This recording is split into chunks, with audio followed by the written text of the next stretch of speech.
Hello, everybody. Good evening, good afternoon, and maybe good morning somewhere in this part of the world. I don't know which part of the world. Yes, and it's great today. We are having the topic that we're going to discuss is on remote work-life integration. Yeah, and we have an amazing group of panelists. And before, yeah, you can see they're already revving up to give us a good session and all smiles here. Yes, before we start, first of all, I just to give a brief intro of all our panelists. And this is just going to be as short as I can. I mean, there's lots to talk about them. They're amazing individuals. You should check them out on LinkedIn, okay? Yeah, so we'll start with Noor Farisha. And she has been, what? A professional working for 11 years in corporate communications, PR, marketing, and business development. Apart from her work as Chief of Marketing and Communications with Jones Settle, she's also a freelance professional MC, a moderator, a voiceover talent, professional speaker, and youth mentor. She has delivered talks to students from various institutions of higher learning and also is active in education advocacy via social media and has been given the recognition as the 70 Rising Personalities on LinkedIn in Malaysia 2020 by Marketing in Asia. That's Nur Farisha for you. Next, we come to Balazs Shomogi. Now, he's a multi-talented, multi-skilled person, which is skilled with the Lean Six Sigma operational, programs. He calls himself an operational excellence professional. He's got lots of experience in project management across countries, that is in multinational and cross-functional environments. He's also a consultant in quality engineering, developing and maintaining auditing quality management systems. And he also has experience in people management and in training as well. He now currently works in a company called Synergia KFT. I hope I pronounced that properly. It means synergy. I think that's what Balazs told me. It means synergy. What a lovely name for a company. So that's Balazs from Hungary for you. Next, we have Krishan Sebastian Pillay. What is she? She is a freelance consultant and founder of Krishlay Enterprise since January 2018. She has had more than 10 years experience in administrative roles and 2 to 3 years in customer service. But what's interesting is she went off and after a lot of soul searching, as she puts it, established herself in freelancing as the go-to person for resume and CV related services and other written communication services. So what she does is provide services such as proofreading, redesign, and editing resumes, translations, English to Bahasa, Bahasa to English, drafting letters, copywriting. She's increasing her portfolio as we talk, I believe. And last but not least, we have Nishit Shah, who is the International Ambassador for ANLP, an International Ambassador for ANLP, which is, if I'm not mistaken, the Association of Neuro-Linguistic Programming in India. He's also the founder of Thought Labs and co-founder of the NLP Conference India Global NLP Summit. He has been developing the field of NLP for more than 12 years. He has helped more than 4,000 people across 25 different countries through his unique experiential programs that he runs in the Himalayas. That sounds so nice. And Goa in India, Chiang Mai in Thailand, and Wengen in Switzerland. I mean, that sounds really attractive. I would like to go to one of those places right now. And if through his out of the world and life-changing learning experiences, in this retreat, delegates get to learn NLP through real-time modeling experience of the monks, the tribes, and the base jumpers. He has also been working with organizations by transforming the way they accomplish results, including organizations as Bosch, HP, Work Hard, to help build winning culture through purpose, courage, and leadership. That's a lot. So when I say you have a bunch of amazing personalities here, I am not joking. So everybody, the first question I'd like to ask you all to warm up a bit is, how has your Sunday been? Or what's a regular Sunday like for you? What Sunday has been for you today? Krishlay, would you like to start?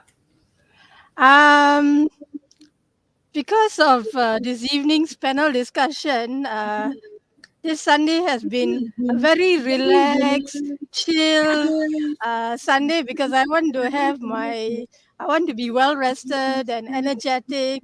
So it's not quite my typical Sunday. Normally Sunday is like I treat myself to something nice, a meal. Then I'll be watching some Netflix, chatting with friends, etc., etc., etc. So I haven't done that. I'll do that after we finish our panel discussion. I Yeah, treated myself to the nice food, but no Netflix yet. okay, that's such an abstinence just to be on a panel discussion. Wow. Nishit, how has your Sunday been, or what's a regular Sunday like for you?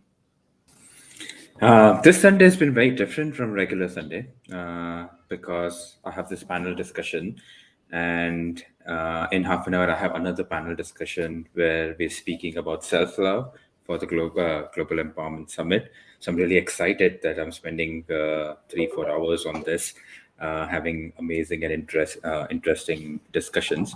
And then once I finish that panel discussion, after an hour, I'm taking my bag, running to airport to go to Switzerland because I'm starting my retreat there. So it's one of those chaotic Sunday today, but really excited. I like this chaos, and it's so much fun with that. So Yeah, I mean, you like that chaos, okay? 2 panel discussions back to back, and then you run off to the airport. Okay, just to let you all know, Nishit is in Bangalore, where I'm residing as well. And I don't know about you, Nishit, how far the airport is from. For us, it's about 2 hours. It's almost as flying to another state. So I guess you can rest in the car. Yeah. I mean, the way I see it is that if I'm tired by the time I get in the flight, I'll have a great flight. Yes, nice way of looking at that. Yes. Farisha, how has your Sunday been? You have to unmute yourself, I think. Yeah, hi everyone. Hi Sharmini. Hi Nishin. Hi Krish. Hi Balas. Hi everybody. Yeah, so my Sunday is a very simple Sunday, going out for lunch with my friend, have a nice cake, and yeah, and I'm really excited to be in this panel today and to share my views and also insight with everyone here. Thank you for that. So you mentioned cake. Oh God, now I'm thinking of cake. It's amazing how some sweets that you mentioned resonate with me. I have a sweet tooth. Yes, Balash, your Sunday today or your regular Sundays, how do you spend it? Okay, we are already at our topic. It's work-life balance and work-life integration. And in this weekend, I already managed to work yesterday on Saturday. I held a training with 2 of my beautiful colleagues near Balaton Lake to a company. So it was busy with work. So now I have only a 1-day weekend. So everything I used to do in 2 days, now I do it on 1 day. So how we said goodbye to each other was, okay, wish you a long Sunday to keep up with everything. So yeah, I'm here at home with my family. It's only noon, only lunchtime for us. Right. By the way, You've got the rest of from the Hungary. long, Yes, the rest of the long Sunday to look forward to. Right? Just halfway, somewhere halfway in my long Sunday to tidy up my room, to tidy up the flat, tidy up the garden, and being with my family. It started already very well. We had a nice breakfast together, a big hug, a little bit of chill, and then started our things to do. Yeah, wonderful. It's like when you don't, have it the extra day for the weekend, you really appreciate what you have. Yeah, it's that 1 day makes a big difference. Right? If you don't have 2 days of a weekend. Yes. So we go into our topic, and I'll start with the first question. I'll ask Farisha perhaps to start with. How have you adapted to the necessity of remote work life? I mean, how has the progression or the integration happened with you? Okay, thank you, Sharmini. This is a very interesting question. And for everyone, yeah, because nobody knows COVID is going to happen. Nobody knows. And then it suddenly just hit, not just Malaysia, but the whole world. Everyone experienced it. So nobody knows COVID is going to happen. And bang, everything changed.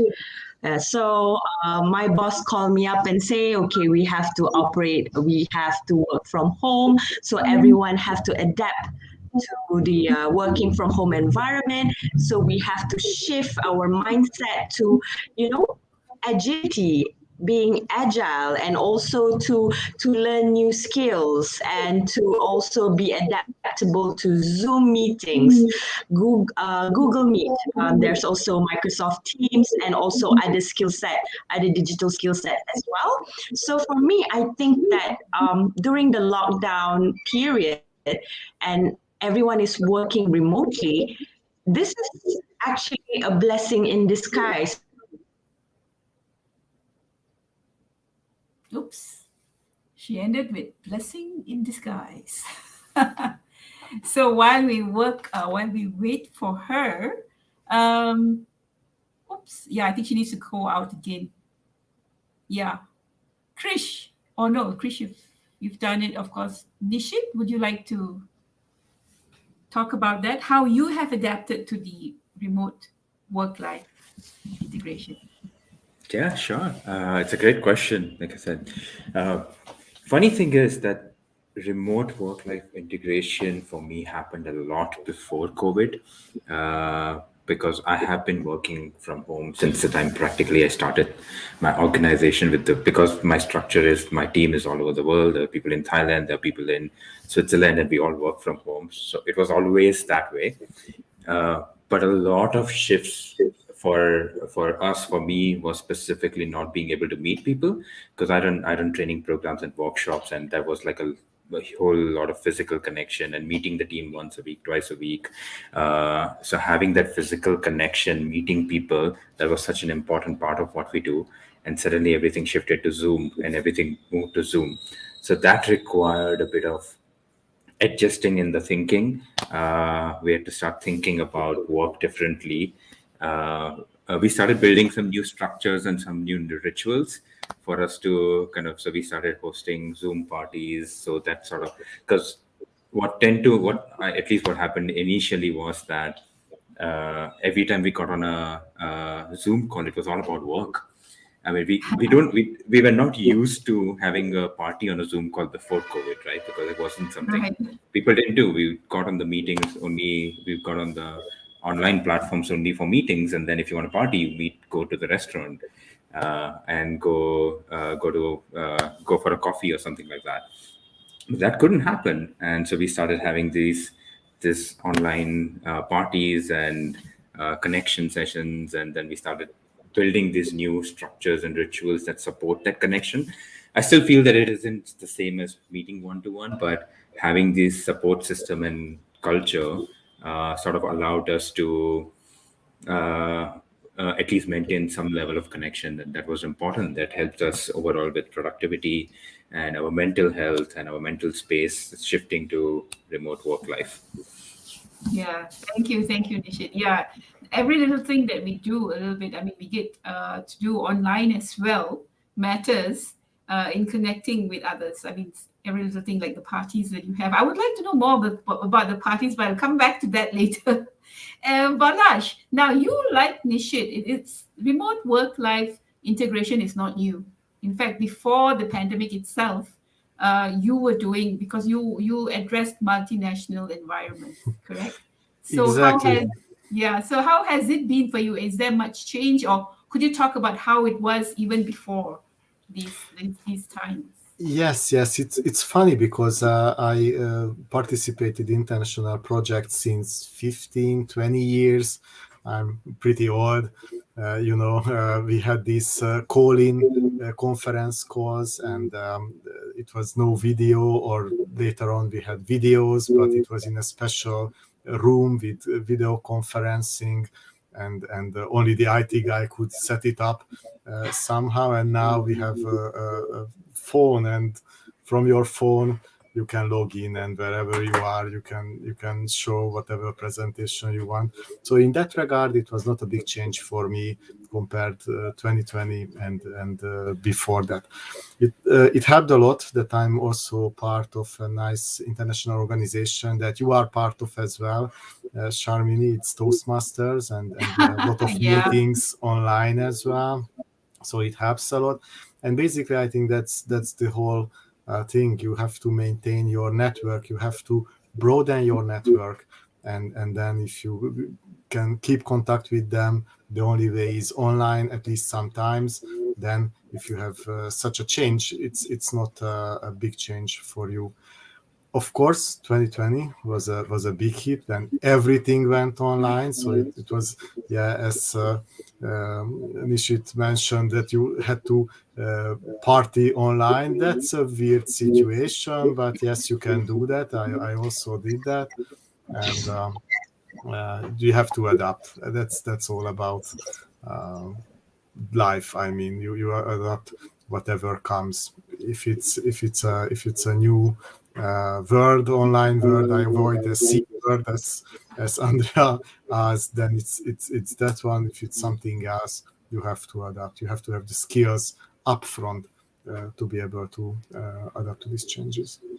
Yeah, I get you there. You have to kind of upskill yourself because there's no other way to actually function in a more effective manner, as you did, where before it was a necessity, before it was a choice, but now it's come of more or less a necessity for all of us to upskill ourselves to get more comfortable with technology and all that.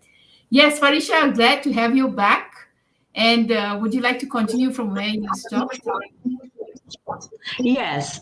So coming back to the question, I think it's really important to upskill. Yeah. So you mentioned upskilling.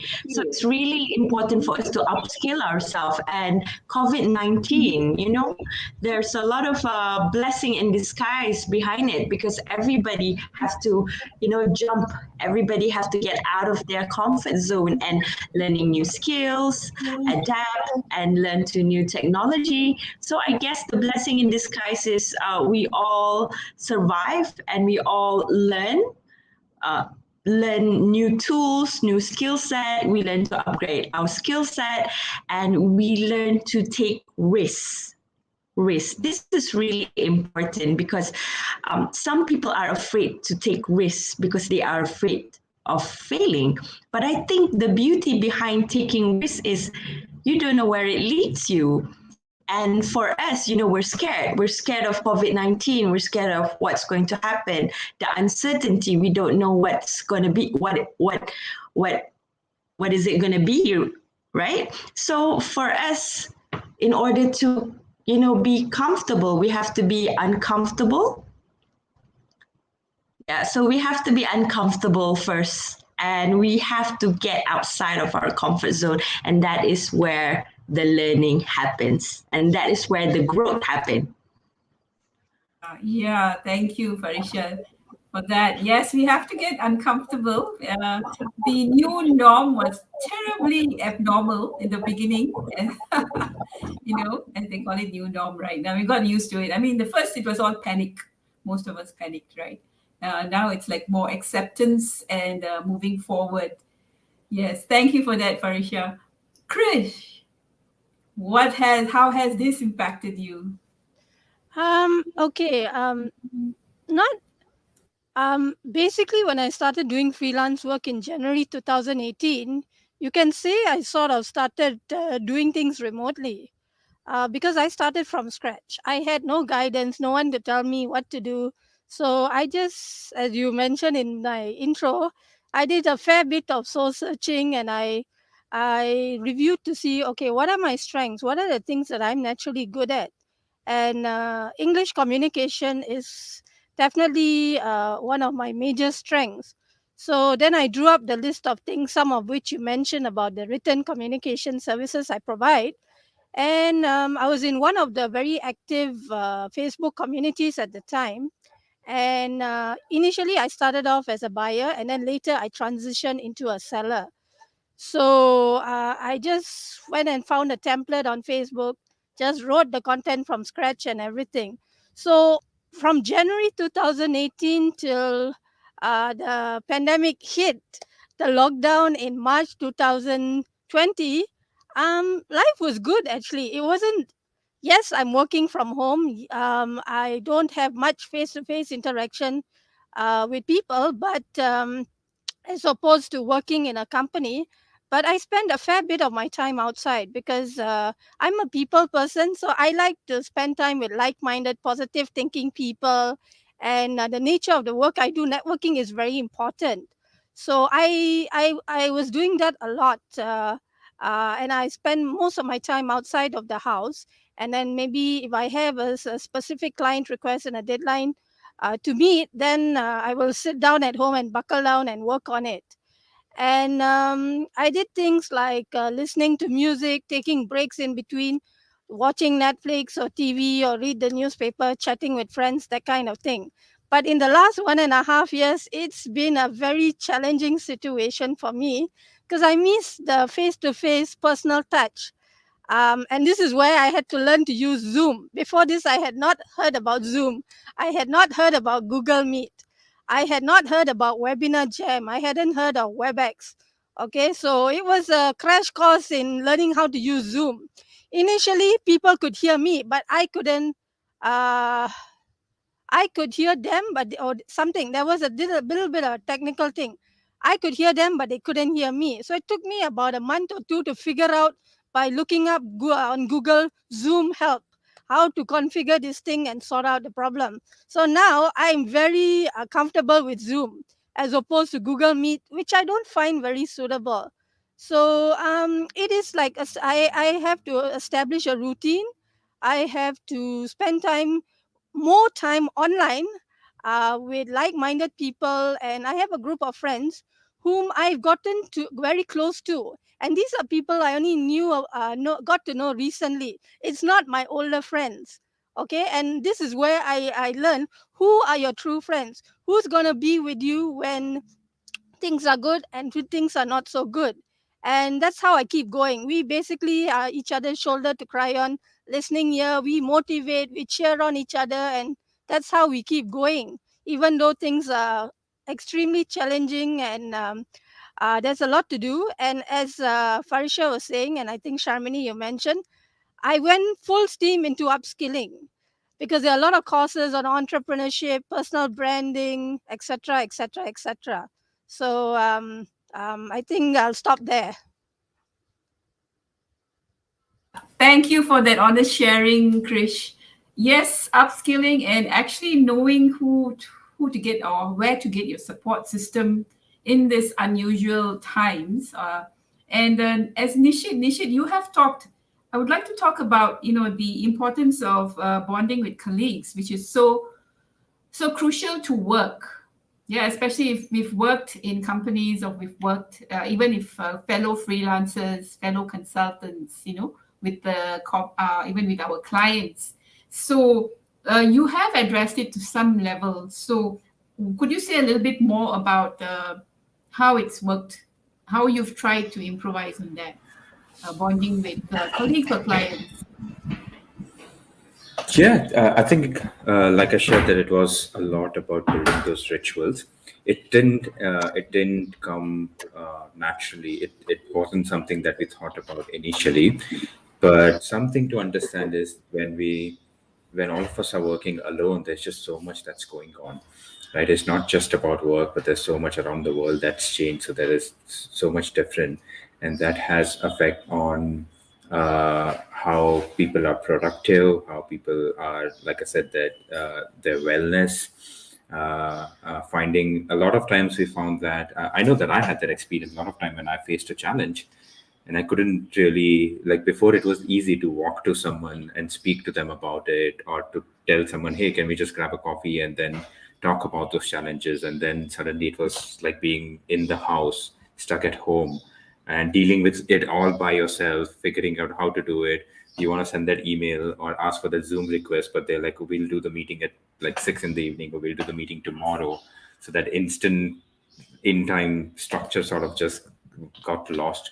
So I think it was really important to find ways to stay connected, find ways to really build that environment where people can, be there for each other, where people can call each other at any time and ask for support, ask for help.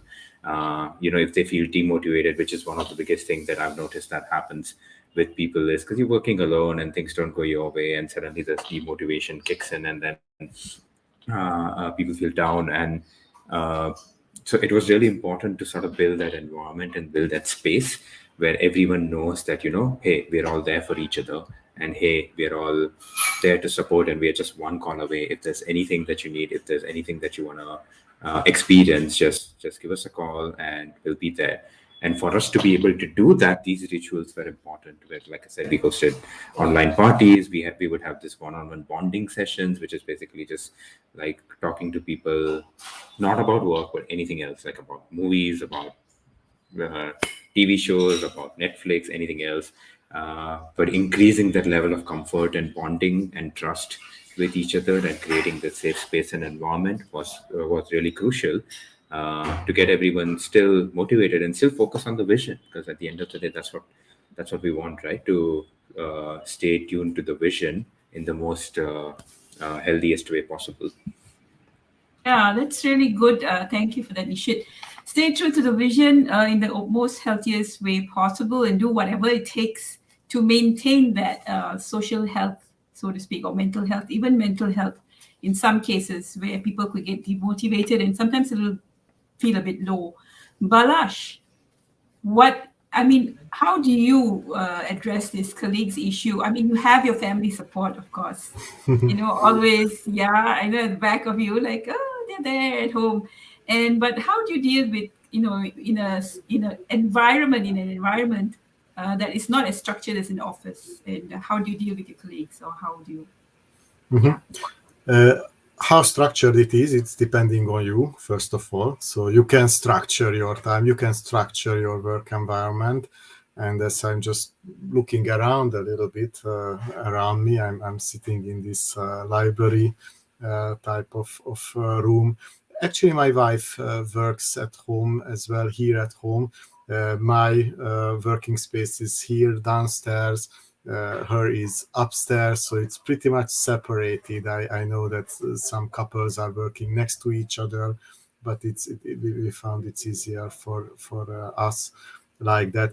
And you can structure around these party time and personal time as well, because yes, just as Nishit said, you have to build in some meetings or after work meetings where you can have a beer together, a little bit less structured, but you have to plan it. It's not like, okay, we have 2 more minutes, okay, tell me about your hobbies. It's not the best way. You can plan for it. You have a dedicated networking session. You may share some common questions, and then it's easier to have those things. You can have a nice coffee, as we drink coffee, later a beer or a wine, whatever you prefer. So that's how it can work. And also you can prepare some questions, interesting questions, sudden questions, like in Toastmasters, as we used to say, the impromptu speaking, the table topics. It's very handy if you have a couple of questions like that, and you toss it around, and you can ask people, okay, I ask you something, and you can ask something else from another person. Of course, they can answer, but everybody can join the conversation. So you only thing you need is a conversation starter, and then later on it will flow. So these are my tricks. You have to plan it, plan up front. Everybody should know what's happening. They have to be prepared with coffee, wine, or beer, and do it. And as well, if you have a conflict, you have to do it one-on-one immediately.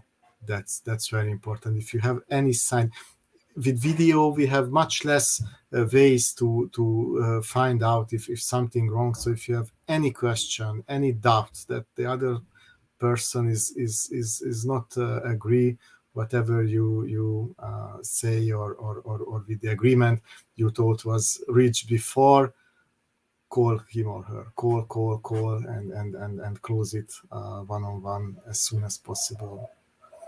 Okay, that's it for the moment. And I That's save the rest wonderful. later Yeah. on. Yeah. I liked it, like you and Nishit. I mean, you have to actually plan up front and let everybody know. And it's not just just do it for the doing sake. Like it's not like, oh, as you said, 2 minutes. Okay, let's do this. How are you and what's going on in your life, kind of a thing. It's actually planning and thinking out and putting in some honest emotion and camaraderie amongst your colleagues, that they can feel that it's a genuine thing, right? Because all of you are working together as a bigger team, and it's like support for each other. Yeah, well, that's so nice. And of course, I like also that you said that if there is a conflict, it has to be done very soon. And it's so easy to put it off because you have to get online and you say, I don't want to, I'm not in the mood. Whereas if you're in the office, sometimes it's right in your face and it's easier to get online and deal with. I mean, to get in front of the person and deal with it. So, but yes, we have to make that effort to stem the damage or stem the conflict or whatever it is as soon as possible. I like that. Yeah.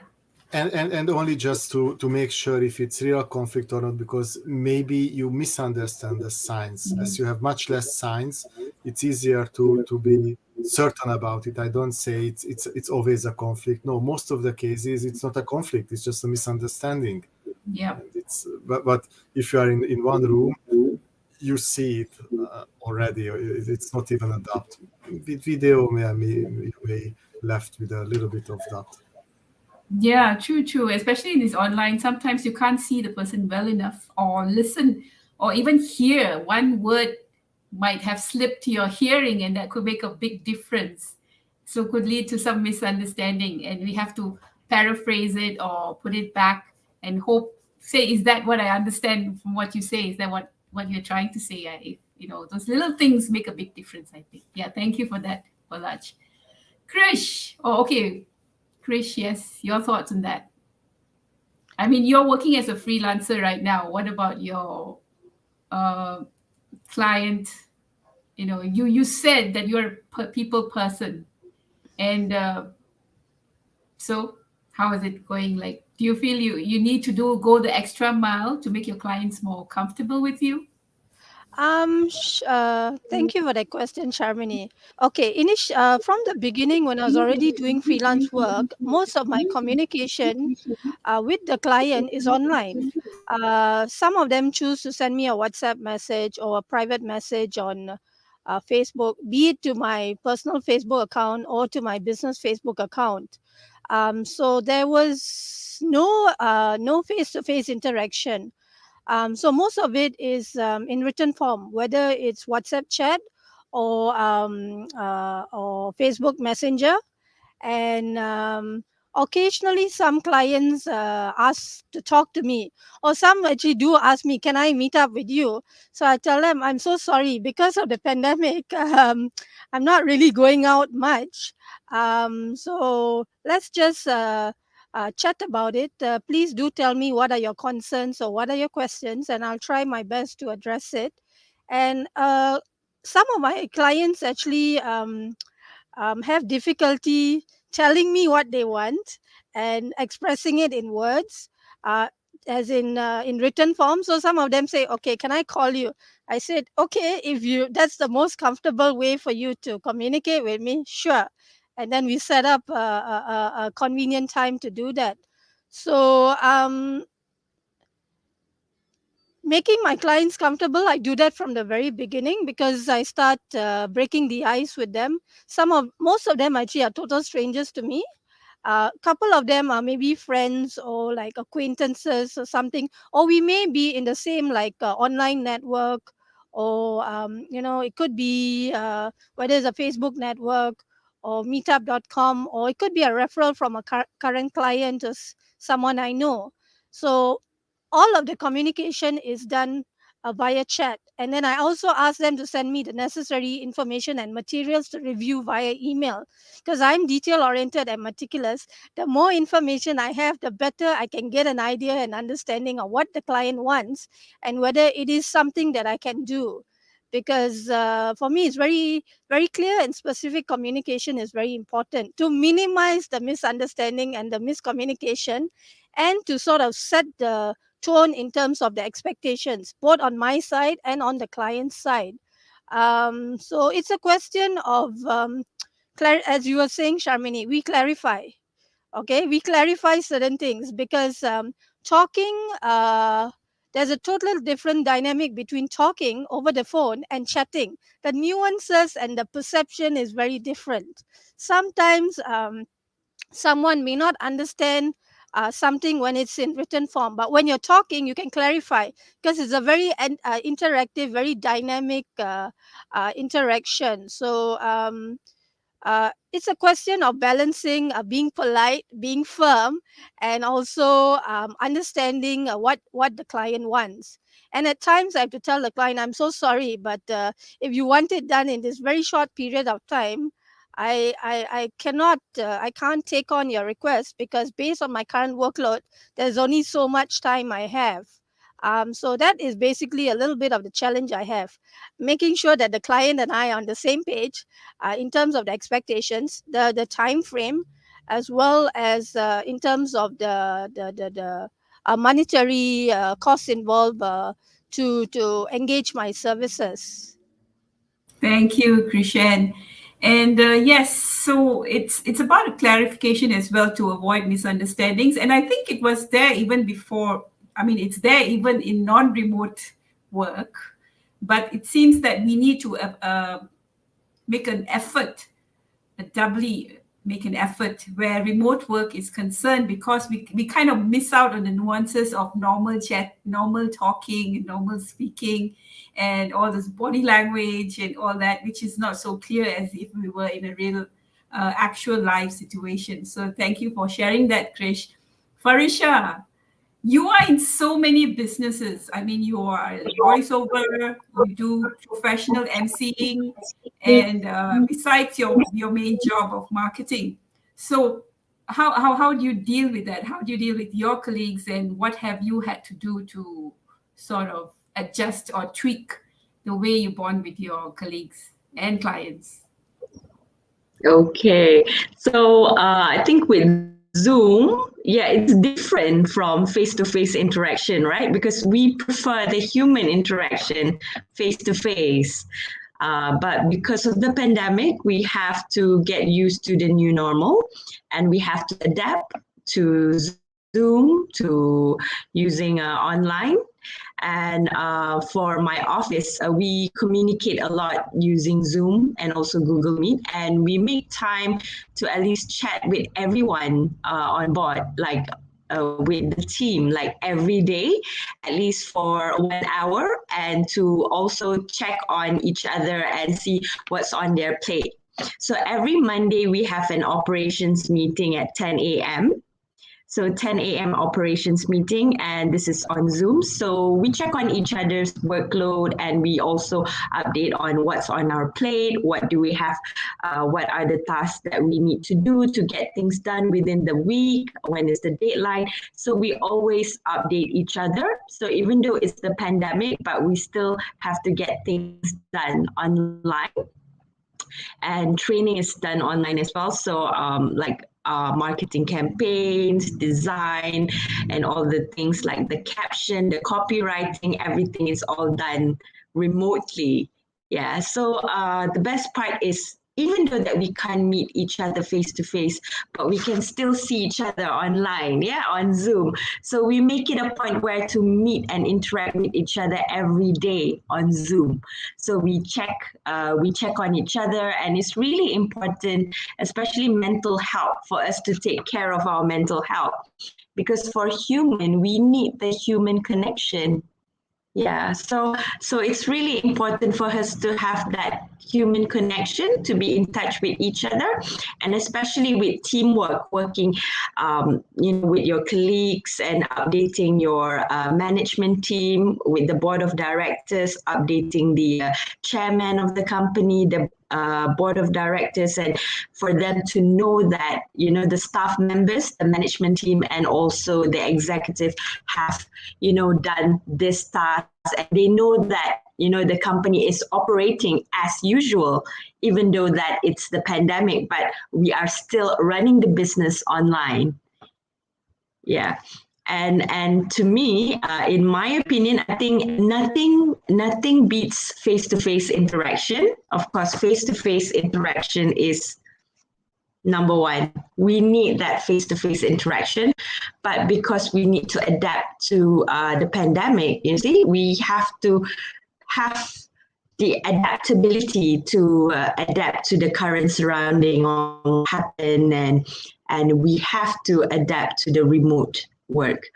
But slowly right now, as the cases started to come down, hopefully we can go back to normal life. And because for me, face-to-face interaction is always the best, because you need that human connection, human interaction, the human touch. Yeah, human touch. Nothing beats human touch, right? Farisha, I think all of us agree on that. Nothing beats it, but it's the next best thing to do, the little bit extra to make the online connection there with our colleagues, with our clients, with our family members who may be far from us. So yes, and talking about so many, all of you have worked with organizations, some, of course, you've now branched off to freelance or consulting work. What do you think organizations, like workplaces, or the heads or the leaders of workplaces should do to understand the situation and help their employees? Nishit, would you like to say something? Yeah, sure.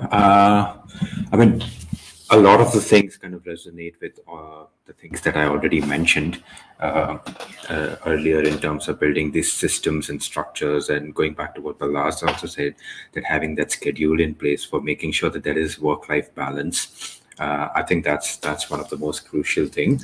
I also think it's really important to understand that how everyone functions.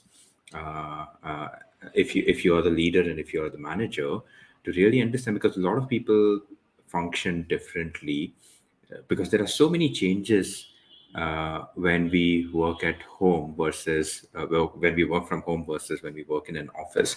Because first of all, the biggest change is that there is a specific barrier. Like you go to work at 10 o'clock, you come back at 6 o'clock, it creates this barrier that it sort of builds this anchor that this is your work hours, and then rest of the time you could choose to work, or it's your personal time and so on. But that barrier kind of just goes away. And so sometimes people tend to like wake up at 8 in the morning, and then 15 minutes they just sign in and start working, and then they're working till they go back to sleep, because there's no very specific barrier. And the other side of it also is true, that there are other side of people who get distracted by Netflix. And if you had this really nice lunch, the bed is like right there to take a power nap. It's just right there, and it's really easy to get distracted by other things and not be productive. So I think for leaders to really understand that how each of the team members function, how some people work really efficiently with that structure, and to sort of create that structure for them, it's really important. And then others will work really efficiently without that structure. So not to say that not plan, but they don't need to be micromanaged or told. They just need to be like, okay, this is the win for the day, this is the win for the week, and then they can self-manage. And to recognize that that's just one aspect of this. Some people can be easily self-motivated, others can't. So there are so many different factors around this. Some people can be productive, others struggle to be productive without people because they're alone, and that doesn't happen. So recognizing that what are all these crucial factors for this work that you do, and to recognize that, okay, who who would naturally do this automatically, who wouldn't do this, who needs extra support, what is the support at the team that we can create, and to recognize these factors and then to build the support system. I think it's really crucial, so that you don't. I mean, I don't believe in making general plans. I don't believe in this idea that we make a plan and then everyone adapts to that plan. Because people are different. We are all different. We all get motivated differently. Our wellness experience of our wellness comes very differently. And so to individually recognize everyone, to individually recognize their strength and their weaknesses, and to address that through systems and structures and rituals, I think could play an important role in an organization. And to remember as a leader as well that it's not all about work. There is about vision, there is about balance, and a lot of time people get caught up because I mean, at one level, even the leaders are in the same place, right? So sometimes they forget. That they kind of have to also find that work-life balance. And for me, like I said earlier, that it's really important to strive towards this space where everyone's still focused on vision and working towards vision, but in the healthiest and most ecological way possible. And whatever that needs to be done to get there, we do to get there. Yeah, thank you, Nishit. Yes, we are all different in the way we respond to the situation or the circumstances that we are supposed to adapt to in work. It will be different as well. Balaj, what would you like to say about that? Many things. I think we are just starting it. I mean, all the companies recognized, okay, many things can be done online, and before that there was no trust in the employees that the only work is done what I see with my two eyes.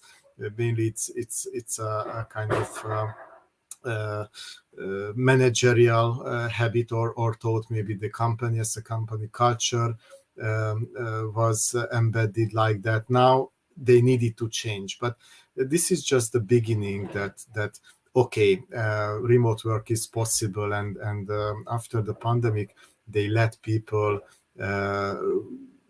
be online, maybe 2 days in, 3 days online, or the other way around, but still I think companies just scratching the surface with that.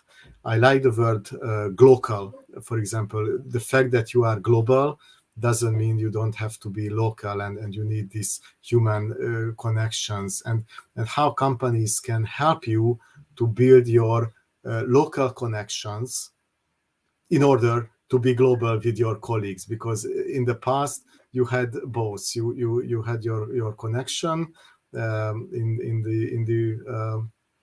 in your work life, let's say, and in your private life as well. Now one leg is missing, so how the company can help you to find your local community?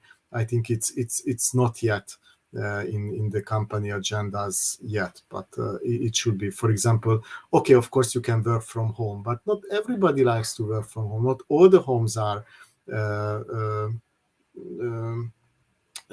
prepared for home working. Can you go to a co-working office and work from there? How the companies support it? I think there are many things to be done in that field. Yeah, thank you for that, Balaj. So it's a slow process, I guess. Companies are still figuring out what. I mean, if governments are figuring out what to do every day, it changes. What's the best thing for its people, and companies are likewise having to tweak best processes to help the employees work better. Yes, and Farisha, you had this word that we used when we talked about trust. It's about leaders trusting their colleagues. Yeah? Would you like to say something about that? Yeah, that's really important. Yeah, because we need to trust each other, and for employers, they need to trust their employees. So when everyone is working remotely and everyone is far away from each other, you're not face to face, you're not in the office. So sometimes the employer might feel, oh, it's my staff doing their work. Are they getting their job done? Are they submitting their work, their report on time? That's normal, yeah. So I think that it's really important for employers to put the trust in their employees. And I think this is really important, building the relationship with their employees, because this is really important in the sense where it's the employees that make it happen. It's the employees that build the company. It's the employees who bring in the clients. It's the employees who generated the revenue for the business. So I think that, in my opinion, the trust is number one. You need to put the trust in your staff. And when you trust them, it works wonders than micromanaging. Yeah, because sometimes people don't like to be micromanaged, because there are also employers who like to micromanage their staff. For me, I think it's really important as a leader, to develop the creativity of my team, to let them express their critical thinking, to let them express their ideas, and for them to express themselves, and for us, for employers to trust them. And that is when the magic happens, because when both parties trust each other, the employer and the employees is going to deliver. They're going to deliver results for the company. Yeah, and this will generate growth for the company as well. So for me, I think trust is really important, because when you trust your employees, and they will work better, they will work productively, and also the thinking and the problem solving skills is better, because you let them express themselves. And it's okay to make mistakes. It's okay to make mistakes along the way, because with mistakes, that is when you learn. You learn when you make mistakes. Yeah.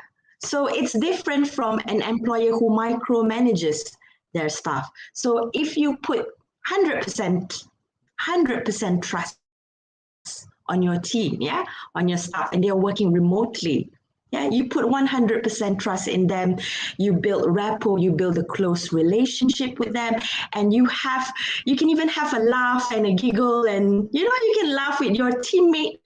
It works wonders on the things that you can accomplish as a team, as an organization. Yeah, because we need each other. Employer needs employees. And to me, I think number one is trust.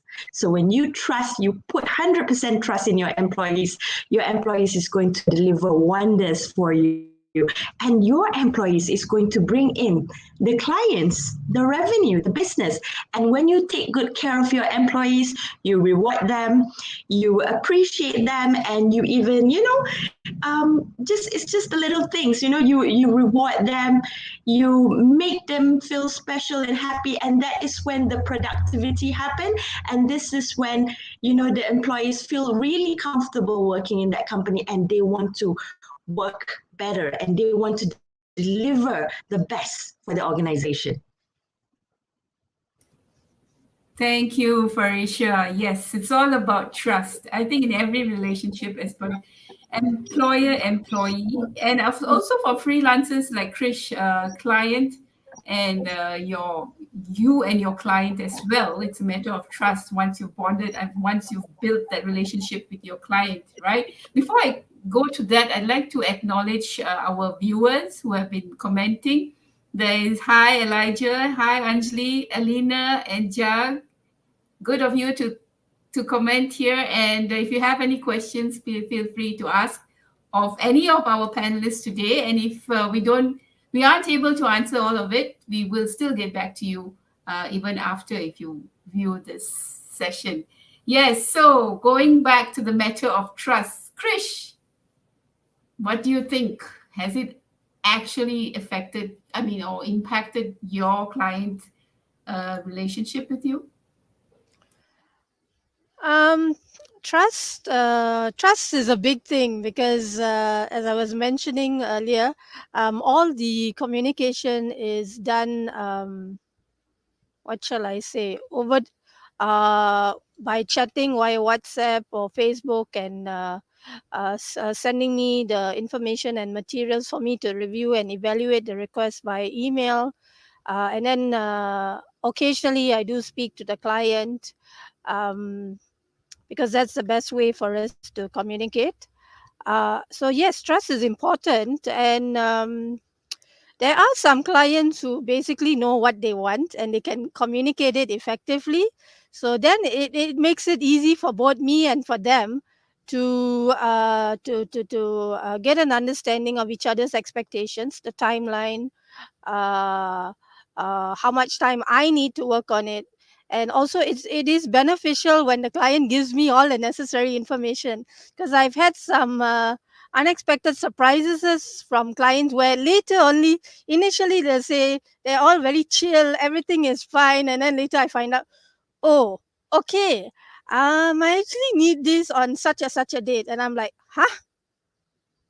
Well, okay, thank you for letting me know now, but that would have been beneficial for me to know from the beginning so that I can juggle my workload and adjust things accordingly. So I learned from experience, a few clients like that, and most of the time I'm the one who's asking them all the questions.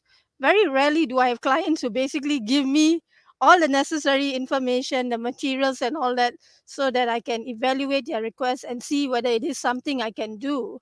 I'm all about taking on a challenge, doing something a little bit different out of my comfort zone, but I'm very practical and realistic at the same time. I will dip my toe out of my comfort zone, but it has to be something that I have some kind of knowledge, experience, skill set, and expertise in. So there are some clients who are not exactly convinced, or they need more information from me to be reassured and what do you call it? That they are dealing with the right person. So then I will tell them, some of them actually ask me, can you show me samples of your work? So I tell them, I'm so sorry, I can't do that, because I assure my clients that whatever information and material that's given to me and whatever I work on is kept strictly private and confidential.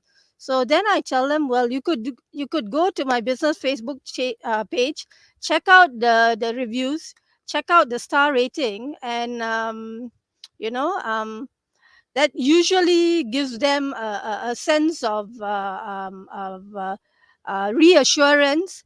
And I also, some of them I give them a little bit more time to decide, because some of them are a little bit distracted, some of them are so gung-ho enthusiastic from the beginning. Oh, so you do this. So then I give them the necessary information, but then some people, I don't know, they lost interest or something happened or they got distracted, and then it takes some time for them to come back to me. So I am trying to strike the balance being firm and polite, and also giving them some time to think and process the information I've given them, because some of the things I do, like redesign and edit resume or CV. Now, that's a phrase that I coined myself. No one else uh, coined that. And when I started doing freelance work more than 3.5 years ago, no one I know was doing this. Okay, so I think I was a pioneer doing it online. Perhaps there may be other people doing it, but I did not hear about it.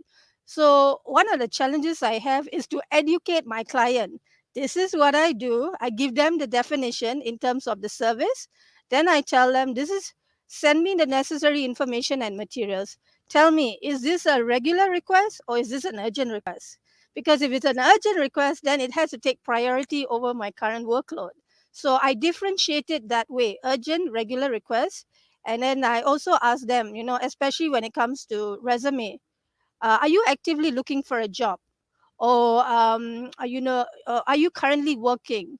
And then some people get a little bit confused between my two resume related services: redesign and edit resume or CV, and resume or CV writing. So I ask them, do you actually have a resume? If you actually have a resume, then you don't need the resume or CV writing service, even though maybe you have not updated your resume for quite a period of time. So it's basically I am sort of guiding them into a certain direction and leading the conversation so that we can get onto the same page and wavelength and see whether we can work together and I can help them in what they need. Yeah, thank you, Krish. And what I'm getting from all of you is it's a matter of communication. And we can't limit how much we communicate with our colleagues or clients or friends. We have to sometimes take the extra effort to actually communicate a little bit more when necessary. And that's what's crucial, communication and connecting properly, right? So that we are on the same page, so to speak, on whatever assignments or projects that we are dealing with, and with also all the stakeholders of those projects. Yeah, thank you. Now we come to the house of dealing with work-life balance. We have a question here from Alina, who says, how do we stay focused with remote or online work when there's I'm presuming there's so many distractions, as Nitish, what you said just now, that the bed was it you who said that the bed was just right there? So Nishit, you really like to take that? Like, okay, what's your tip, or how can you remain focused? Yeah, I mean, that's such a great question. Thank you for asking that, Alina. I think for me to answer that, I'm going to take a little behavioral approach to this, understanding human behavior, and instead of focusing on how to stay focused, I wanna share a little bit about how do we get distracted, because that sort of answers this question. So to really explore that, how do we get distracted? Let's say we're writing an email, or we have a stuff to do, we have a work to finish, but then suddenly all these other things happen, and then we get distracted. It could be to watch a Netflix movie, or to take that nap, or to you get this Facebook notification, and then you guys just go into reading these blogs and stuff. How does that distraction really happen? To explore that, we've got to go to deeper insight into really understanding that distractions are nothing but us finding ways to have experiences that we really want to experience in life. So, for example, I just don't want to watch Netflix movies. I watch Netflix movies because it gives me a certain experience. It could be an experience of relaxation, it could be an experience of fun, and it could be an experience of laughter, whatever. So that's what I'm really looking for. I'm not really looking for distraction. What I'm really looking for is having all these different experiences that are more that I'm more inclined towards than that having that experience of email. Writing an email, and so the biggest thing that I would share in terms of staying focused is that all these experiences are important. All these values that we have are important for us. What tends to happen is that people only schedule the work stuff, like, okay, this meeting, this call, this email, this is the work time, but they don't schedule the other emotions that are important for us to experience. So a lot of people don't schedule, okay, this is going to be my fun time, or this is going to be the time where I'm going to read my book or explore the blog, or this is going to be the time where, and so this is what I've phrased this term, something I call experience calendar. Most people schedule based on time, but I prefer to schedule based on experiences, where I can go like 9 to 6 is my productivity time, or 9 to 10 is productivity time, and then this is my relaxation time, this is my fun time, this is my experience time. And within this experience calendar, you can put the task of what gives you that experience. So you are really planning based on what kind of experience you want to have in a day, rather than the tasks that you have in a day. Now, when you do that, then you are taking care of all the important values or important experiences that you want to have for yourself, which will kind of make sure that you don't get distracted. Because when you're writing that email, if you get the thought of the Netflix, you know that you have a time aside for that. And so, which means you won't go to do that right now. You're going to go like, okay, I have that time, I'm going to watch this movie at that time, but right now I'm going to focus on this email. And so when we do that, then automatically focus happens, and we don't really get distracted, and that way then we can stay focused online. Yeah, thank you, Nishit. So we actually schedule our experiences and not just the work or the unpleasant, the routine stuff. We actually schedule stuff that we want to have fun with or fun in, and all those things that are important, to create a balance in our life. Balazs, I saw you nodding your head quite a bit, so I guess you have your take on how you could deal with this. Absolutely. You mentioned the word distraction, and there is a very good book Undistractable, written by Nir Eyal, if I'm not mistaken. So I highly recommend that book. Another technique I use is Pomodoro technique. Do you know Pomodoro technique? Working 25 minutes and having 5 minutes breaks. Actually, both my wife and I use Pomodoro. For her, it's to doing breaks. Sometimes she's an editor and book writer, and she starts working at, let's say, 8 o'clock, 8:15, also or still in pajamas, and I'm telling her, hey honey, it's 12 o'clock, time for lunch, and after lunch she continues, and it's suddenly just 8 in the evening or 11 in the evening. So for her, Pomodoro technique, working 25 minutes and having 5 minutes break, to maintain these breaks and not burning out within the day. For me, it's very useful to maintain the focus, because after 5 minutes I'm into something, 10 minutes, 15 minutes, an email notification, an SMS, someone's writing on Slack, and for me, okay, Balazs, focus, I don't care what's happening on Facebook, email, whatever, focus this 25 minutes, and then you have the 5 minutes break to do the laundry, drink your coffee, whatever you want, and not distract yourself. So that's how I use the Pomodoro technique. Again, for someone who is very focused, too focused, they can have some breaks, and for me, maintain the focus at least for 25 minutes, and later on I can postpone all these shiny things, and also the 5 minute break is very, very good, because it limits your time. It's very easy. Okay, when I finish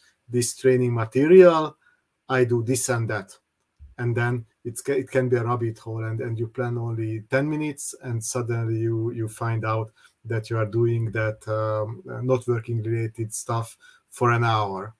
And Pomodoro technique reminds you, okay, it's just a 5 minutes break, drop whatever you did, go back for your focused item. So that's what I like as well, on top of planning, which I absolutely agree with as well. Thank you, Balazs. And that's interesting. I guess all of us need to we need a technique, or we need to schedule in our ways, but I think it takes a bit of time for us to figure out what works best for us, because we are all coming with different physiology and the way our body works. So some people are night people, some people are morning people, and when to know when's most productive as well. So I guess you just got to have a technique or a process of how to schedule yourself, and also what works best, like Nishit said, and also Balazs shared those techniques, and of course the book by Nir Eyal. Yeah, yes. So thank you for that. And Farisha, what helps you with coping with perhaps Zoom fatigue and all these online things that you have to go through every day? Okay, thank you for the question, Shao. So I think this resonates with everyone, yeah, because Zoom fatigue, we're online like more than like 4 hours, 8 hours, sometimes more than 8 hours a day. And it's really important to take breaks in between. For example, take a coffee break, toilet break, lunch break. And for me, I do exercise, do some light exercises, stretching. This is really important, because if we glued in front of our PC and laptop all the time, 24/7, it's not healthy.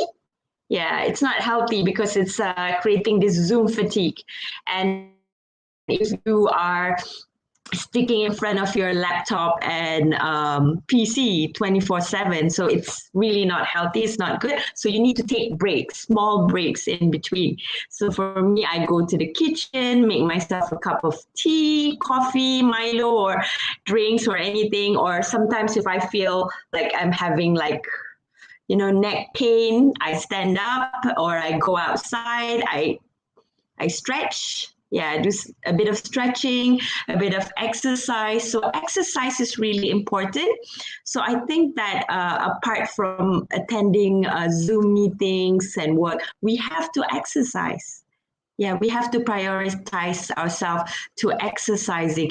And let's say, for example, if you don't want to do like the hard exercise, you can just do a simple one like brisk walking around your neighborhood area, walking around your house, brisk walking, jogging. So because we need to take care of our mind and also our body, mind and body. So I think this is really important.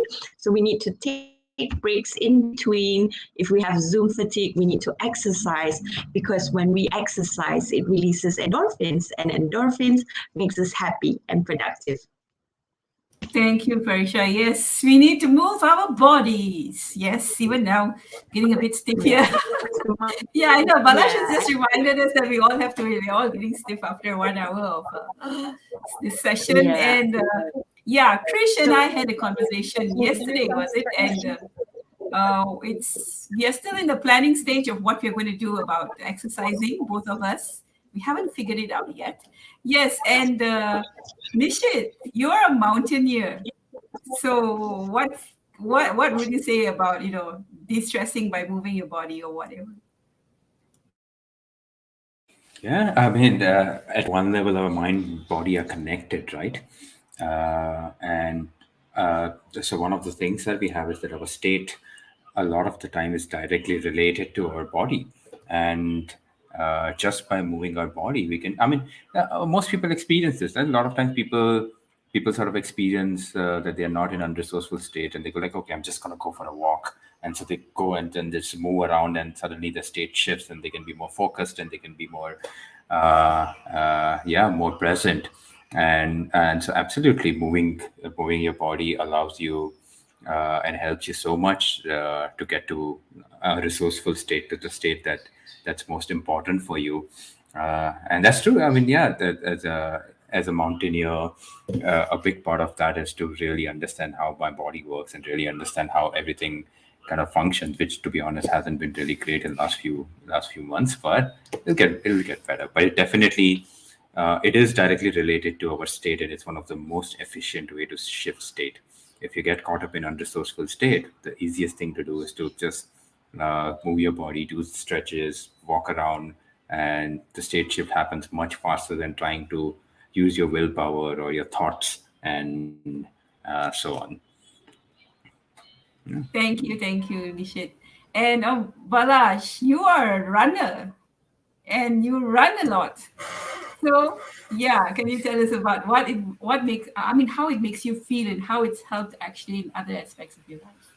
Yes, I guess in this summit there are many shows about health and what's the biology behind sports. It releases a lot of endorphin for sure. I think it's good to have these small breaks in these 5 minutes to have some stretch, and as well you have to plan longer periods where you can really have a walk. And it has many advantages, because as I mentioned, you have to maintain your interactions, whatever sports you do. Some may say that running is an individual sport. Yes, you have to run your marathon yourself, but during preparation you may build up a nice community, and you can do it together with some friends, and that's also very good.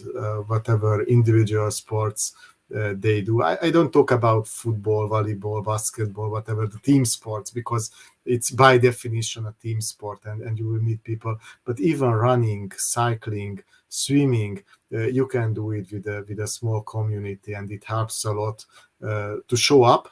Because if it's just you, if it's in your calendar that, okay, I will swim in this or that morning, and you are not in the mood, it's easy to drop.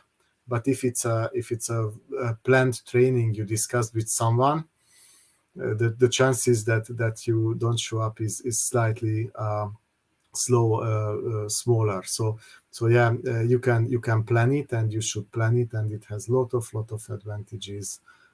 So just do that. I'm into running mainly, but I also do some swimming, cycling as well, and just find out what is your sport. If it's yoga, then let it be yoga, stretching, whatever, and try to do it together with some friends or together with a small community, and you will become friends over the years. Thank you. That's a two-way thing. You do it with the community, and you don't just move your body and get healthier. You actually get friends through it. I think that's so wonderful what you have said, Balash. And I know my sister-in-law actually does this online yoga every day, every morning for an hour, and it's helped her cope with being indoors, especially during the lockdown. It helped her immensely, and it's got her more grounded and less panicking about the situation. Krish, I know you and I. What do you have to say? What is your stress buster go-to or whatever? My stress buster is Netflix. When my nieces come over to our house, catching up with them, chatting with my friends. Well, I listen to music while I do work, and I do take breaks to stretch, mealtime, and I stay motivated by drinking, like apple juice, aloe vera juice, because the weather is like so hot and humid. So that is the greatest challenge for me. Sitting in front of a computer which is generating heat, and to listen to music, wearing this headset which is also generating heat.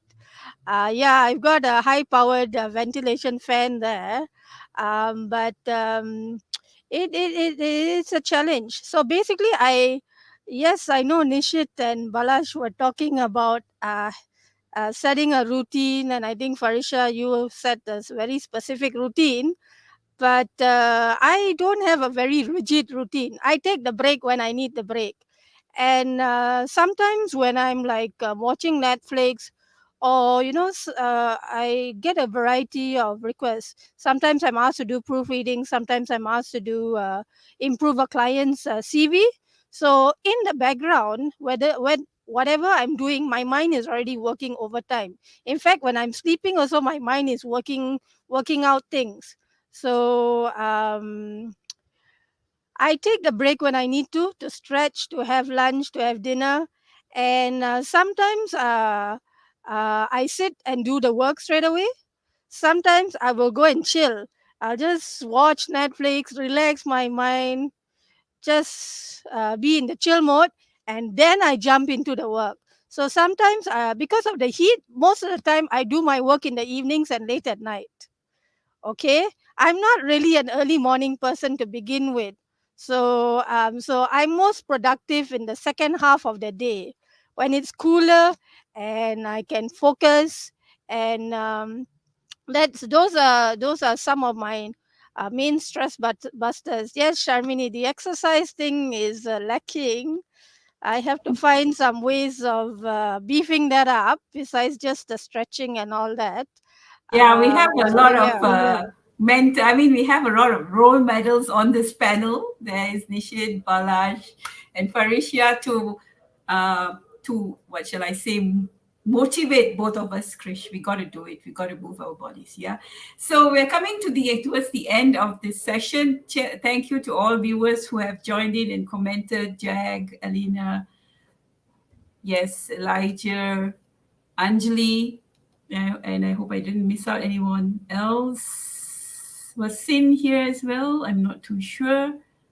Yes. So it's been wonderful with you all sharing, and as we understand, it was what we have to accept, or it was before it was our choice, as Balash had in his previous job. It was he had started many years ago, as well as Nishit.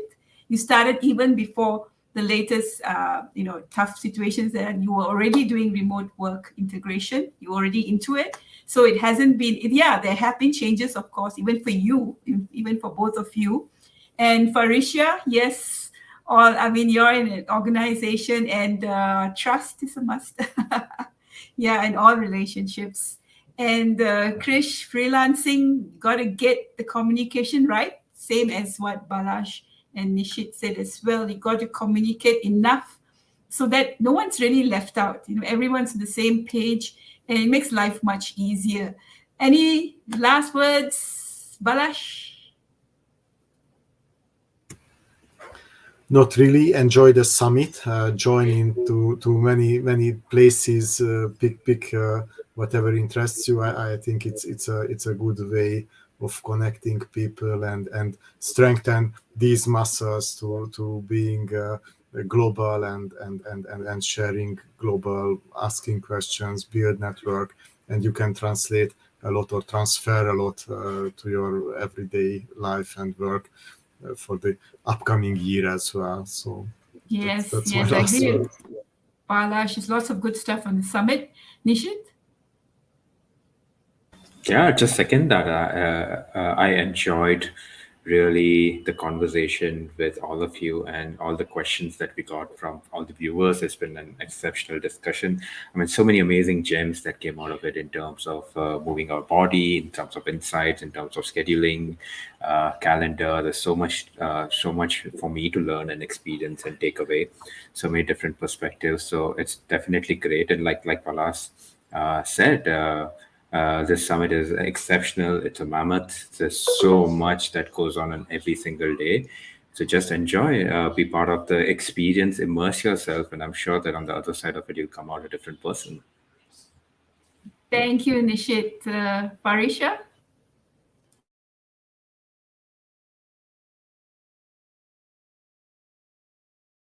You're muted.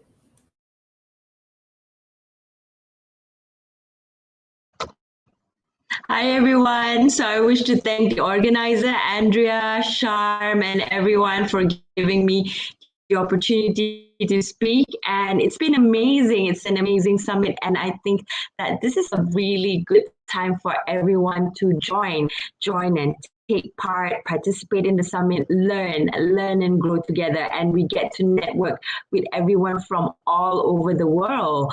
And we can be like, for example, I am in Malaysia and you guys are in India, in Hungary. There are speakers from Italy, from Australia, from America. And this is the beauty of internet. It connects us, the whole globe, together as one.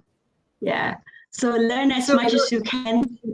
Yeah, take the opportunity to learn during the summit and connect. Yeah, network and connect with each other. Network and connect, Farisha. Yes, Krish, last words. Last words is don't stress it. You find your own routine. You find what works. Go with the flow. Step out of your comfort zone. This is a time to do it. And don't be, this is a time to learn a skill, to do something different. And that's what I've been doing for the last 3.5 years. And in the last year, I've adapted and said, okay, courses are available. Now I upskill. And then I change my way of marketing my services and all that. And I'm very glad to be to be on the other side of the summit this year. Last year I was just in the audience, a participant. This year is me stepping out of the comfort zone to the next level. First time panel as a panel moderator. First time speaker in an international summit, and we had a very interesting conversation among us, and I've learned some things from each. I believe we've learned from each other. And thank you very much, Andrea, for organizing this summit. You've done a brilliant job. And I encourage everyone to take this opportunity to explore this summit. This year is even longer, it's 6 weeks. We can learn from each other and gain knowledge and do networking and all that. Yes, So thank you. that's all I have to say. Thank you, thank you, thank you, all of you panelists, for being on this panel discussion and taking time out from your schedule, from your Sunday. It's been wonderful listening to all of you, ladies and gentlemen. May I remind you that we've only touched the tip of the iceberg, so to speak. These panelists have lots of expertise and experiences.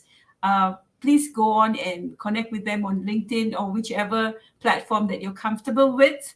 I assure you they have much more to offer. And please come and watch our summit. Lots of good stuff here, lots of things that's going to add value to life on the whole. Yes, thank you everybody for joining us, all the guests. Sin, thank you for that encouragement always, and encouraging all of us here at the summit. It's good to have you, Sin Fong Chan. Yes, so Andrea, are you there?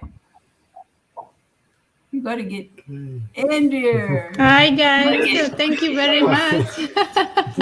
I'm the ghost in the background. Way. I'm everywhere. I'm everywhere. Sorry, Krishan couldn't hear you. I said you're our facilitator and our backup. Yes, I'm everywhere, you know. Someone tried to tell me, I got some messages and people are telling, oh, I'm there. I'm at every workshop. And I'm like telling them, me too. I didn't see you. This is like that song, you know, there's that song, I'm watching you. Yes, every breath you take, every move you make, I'm watching you. Exactly.